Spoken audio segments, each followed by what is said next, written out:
don't care who you are, life is going to knock you down. Listen to me, many of you right now, life's got you up against the rope, and you gotta do me a favor. Like, you can't give up, you can't give in. Pain is temporary. Pain is your friend. Pain is gonna take you to the next level. When you going through pain, I know what you feeling. I know exactly, because I've been there, I've done that, but you gotta work through it. And the reason why most of you are not successful is because every single time stuff not going your way, you give up, you quit, you let go, and people feel weakness, they feel it. You can feel when somebody's not committed, when they're not all in, when they're not dedicated. And there's another level you get to when you go all in. Winners win and losers lose. There are going to be times that you're going to be wondering, why should I keep showing up and working my business? Why should I keep at it? Why should I keep showing up to the conventions? Why should I keep picking up the phones and making the phone calls? Why should I keep fighting for my goals and fighting for my dreams? And what I want to remind you is that you got to show up for your life regardless of the circumstances. You got to show up in spite of the naysayers. You got to show up in spite of the conversation going on in your mind. You got to show up for your life. Because if you don't, nobody else will. If you want unreasonable results in your life, you've got to be willing to be unreasonable. Part of being unreasonable, you don't judge according to appearances. Part of being unreasonable, you can see it because you believe it. You must have the faith to call forth those things that be not as though they were. You've got to decide, I deserve this, and I'm going to have it. You've got to say yes to your life. You've got to say yes. Yes to my dreams. Yes to me. Yes, I can make it. Yes, I can. Doesn't matter how many failures I've made. Doesn't matter how many mistakes I've endured. Doesn't matter about my defeats. Doesn't matter about what I've done. Yes, yes. I don't care about the fact I'm in a hole now. Doesn't matter about where I am. The last chapter to my life has not been written yet. If you judge me now, you'll judge me prematurely. I'm still in the process of transforming my life. I'm still in the process of becoming. Yes. The brilliance of Thomas Edison was not in his mind. It was something much more ordinary and often much less respected. I've got no imagination, he once said. I never dreamed. I've created nothing.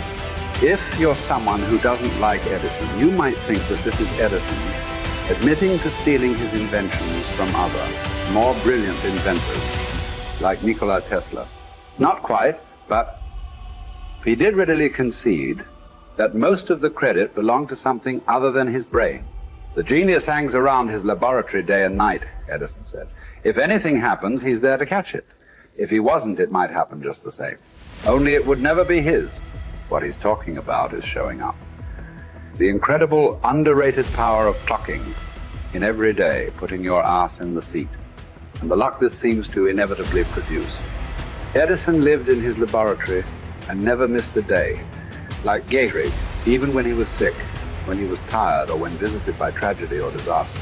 The modern conveniences we can trace to his lab then owe far more to his body than his brain, to the compounding power of consistency rather than sheer brilliance. It wasn't about inspiration. It was about getting to work, show up and try. Get on the treadmill, pick up the violin, script out some sequences, reach out to some clients, read some reports, lift a couple weights, jog 1 mile, cross one thing off the to-do list, chase down a lead. It doesn't matter what it is. All aspects of our life benefit from this circumscribed kind of discipline. Just as long as you do something every day, that is the important thing. Show up.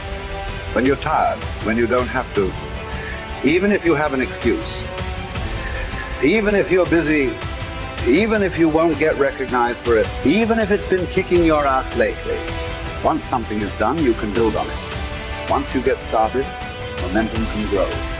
When you show up, you can get lucky. Is this still hard? Yes. But the good news is that because it's hard, most people don't do it. They don't show up. They can't even do one tiny thing a day. So yes, you're alone out there on the track in the rain. You're the only one responding on Christmas. But having the lead is, by definition, a little lonely. This is also why it's quiet in the morning. You have the opportunities all to yourself. Don't worry about setting any records. Just report for duty. No excuses. And here's the irony. This is also a way to break records. Consistency is a superpower. Day to day, willpower is incredibly rare. Lowell Getterig was a solid position player and a good hitter. But his success really was rooted in the fact that he didn't miss many days of work. It's quite likely that had he continued at his normal pace and not been stricken with R's, that he would have put up career numbers that surpassed Babe Ruth. Getterig wasn't just able to show up despite injury and fatigue. He also had to push through ennui, doubt, and just plain not feeling it. He had slumps like we all do, but he also understood what they meant. As a minor leaguer, he had struggled at the plate and thought about quitting. The Yankees' owner sent down a scout to walk Gehrig through the very basic math of a batting average. A good hitter hits 300, and hitting 350 is terrific. Hitting 400 is almost unheard of. What does that translate to? Missing on 6 tries out of 10. A hitter can also go days, weeks without touching the ball. That's what the scout told him. The most important thing a young ball player can learn is that he can't be good every day. You don't have to always be amazing. You do always have to show up. What matters is sticking around for the next at bat. The ability to do that, coupled with the ability to endure what John Steinbeck called dawdly days while writing East and East. Those days when everything seems out of whack, when you're just not feeling it, when the distractions won't stop, is the first step to greatness. Literally. You cannot be great without the self-discipline to do that. One thing a day adds up. Each day adds up.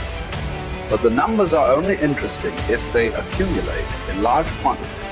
You guys that are just getting started, you're not going to start right here. You're going to start down there, probably in another city, another town. I grew up in Lake Charles, Louisiana, no money, raised by a single mother. I was in debt at 25 years old. First thing that I had to do in my life was not learn a new skill. First thing I had to do to get my life moving in the right direction was self-development. It is vital. It was vital for me that I improved myself and I could start depending upon me. I had to show up every day with some rituals, some disciplines, and start getting myself to trust me, not trust others, but trust myself to do the right thing every day. One of the things that I started doing was beating the sun up every morning. I'm going to beat that sun up every morning so that I have the discipline and the control over my life. So I knew, hey, before that thing pops, I'm going to pop. I'm going to get out of bed, depend on myself, get up at the same time every day. And for me, that time, regardless of where I was beat that sun up. No matter where I am, I'm going to beat that thing up. So it gives me a sense of control over my own life. Second thing,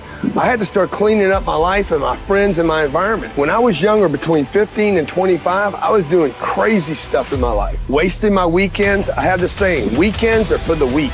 I was drinking, fooling around with a bunch of bad things, bad people. At 25 years old, I cleaned it all up. Quit going to those places. Quit hanging out with people that did not have ethics and discipline in their life. I wanted to build something in my life. I wanted to become someone. And to do that, to become someone in the eyes of the world, just beating that sun up every morning gives me the sense of accomplishment. That I did what I said I was going to do. That I woke up when I said I would wake up. And I start building respect for myself. Start believing in myself so that I can go out to the world. And maybe today when I go into this meeting that I'm dressed for, they'll believe in me as much as I believe in me, and that'll show up in a contract, a deal, maybe even some money.